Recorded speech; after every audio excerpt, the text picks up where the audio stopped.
We're going to start with the DK Metcalf trade. Goes to the Pittsburgh Steelers for a second-round pick and then signs a 5-year, $150 million deal. Whew.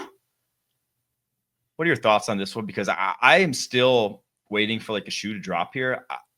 He and George Pickens, there's not a lot of receivers in the NFL with more similar skill sets and more similar route trees that they run.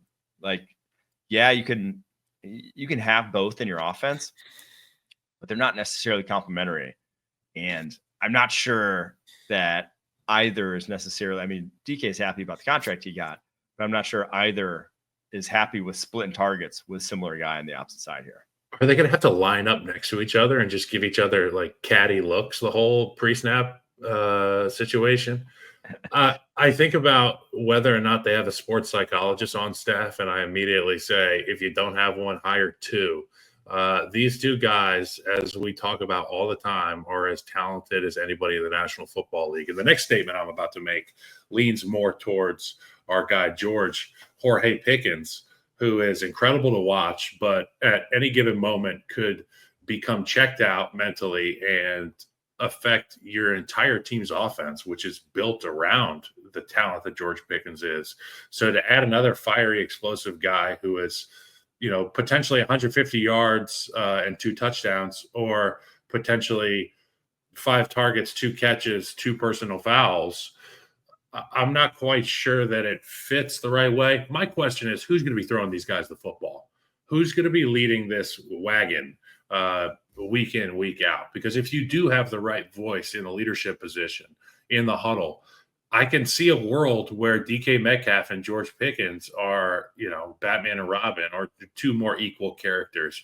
But they're superhuman in talent, and it's going to be so much fun to watch the Steelers play offense again.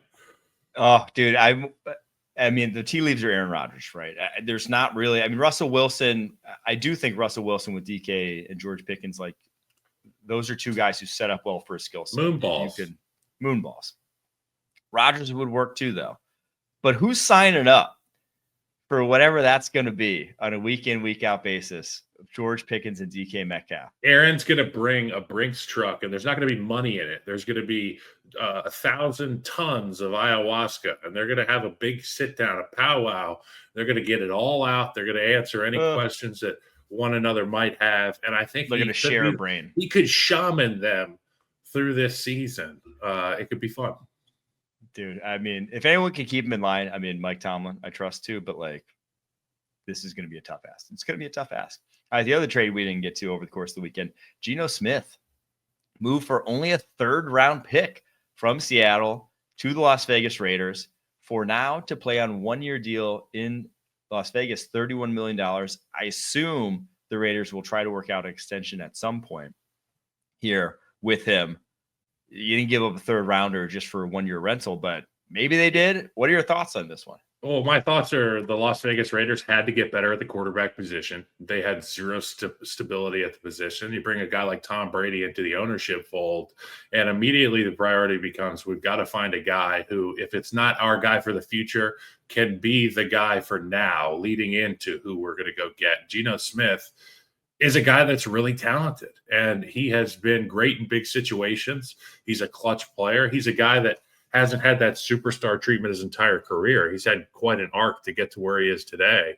I think it's big for the Las Vegas Raiders. Their offense will look more like an NFL offense, and they'll be able to do things week in, week out to be competitive in such a tough division.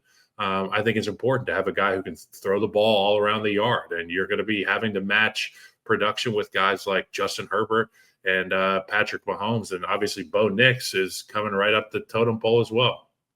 I love this move for the Raiders. I can't believe he only went for a 3rd-round pick with the desperation that's existing around the NFL. And I don't think this precludes them from taking a quarterback in the draft, but it does at 6. You can still take one, 4th round, day 3, something like that. Just throw a flyer out there, especially in this class we've talked about. There's just a lot of guys who played a lot of football who maybe are worth like taking a chance on the 4th and could become a starter. But compared to any of those guys that you would have been taking at number 6 overall, this is so much better of an option, in my opinion. This provides so much more stability. And Yeah, I mean, he's 34, about to turn 35. You got probably 3 to 4 useful years out of him that you can like bank on. This is the most excited Raiders have probably been about the quarterback position since like 2018. It's been a while, so I'm very happy for Raiders fans. This was Coach Mack up in Seattle about a month ago. He said, and I quote, "I don't understand the conversation about Geno Smith. It's pretty obvious this guy's a heck of a quarterback. He's our quarterback. We love him. Can't wait to go back to work with him. I just want you to understand, they do not care about you.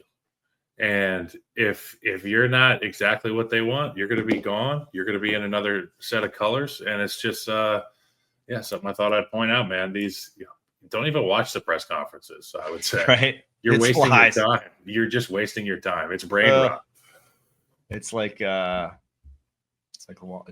to the CIA press conferences. Yeah, they're just telling you nothing. They're paid to not tell you what's actually going on. So maybe don't think that what they're telling you is what's actually going on.